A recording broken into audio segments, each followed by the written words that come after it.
സംസ്ഥാനത്ത് അടുത്ത 3 ദിവസം കൂടി ശക്തമായ മഴ തുടരും.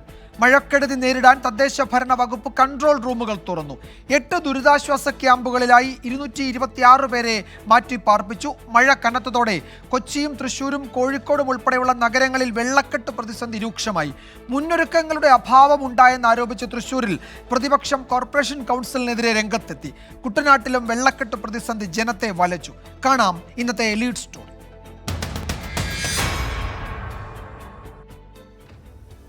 മഴ കനത്തതോടെ കൊച്ചിയിൽ താഴ്ന്ന പ്രദേശങ്ങൾ വെള്ളത്തിനടിയിലായി. ഇടപ്പള്ളി ടോൾ ജംഗ്ഷനിലും കലൂർ ആസാദ് റോഡിലും വെള്ളക്കെട്ട് യാത്രക്കാരെ വലച്ചു.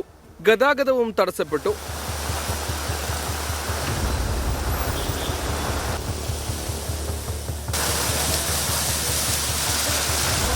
കാക്കനാട് അത്താണി കീരേലി മലയിൽ മണ്ണിടിഞ്ഞതിനെ തുടർന്ന് 9 കുടുംബങ്ങളെ മാറ്റിപ്പാർപ്പിച്ചു.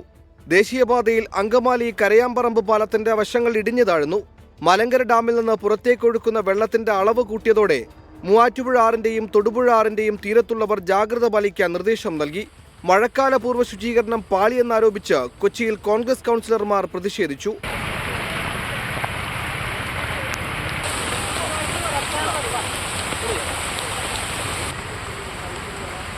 തൃശൂരിൽ 2 ഫ്ളാറ്റുകളിലും അശ്വിനി ആശുപത്രിയിലും വെള്ളം കയറിയതിനെ തുടർന്ന് കോടികളുടെ നാശനഷ്ടമാണ് ഉണ്ടായത്.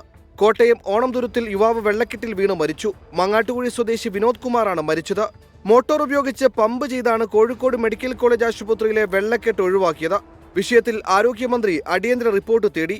പന്തീരങ്കാവിൽ ദേശീയപാതയുടെ സർവീസ് റോഡും സംരക്ഷണ ഭിത്തിയും തകർന്ന് വീടുകൾക്ക് മുകളിലേക്ക് പതിച്ച് ഒരാൾക്ക് പരിക്കേറ്റു. കോഴിക്കോട് കക്കയത്ത് മരം കടപുഴകി വീഴുന്നതിനിടെ സ്കൂട്ടർ യാത്രക്കാരി അത്ഭുതകരമായി രക്ഷപ്പെട്ടു. നന്മണ്ട ചീക്കിലോട് മതിൽ തകർന്ന് വീടിന് മുകളിലേക്ക് പതിച്ചു.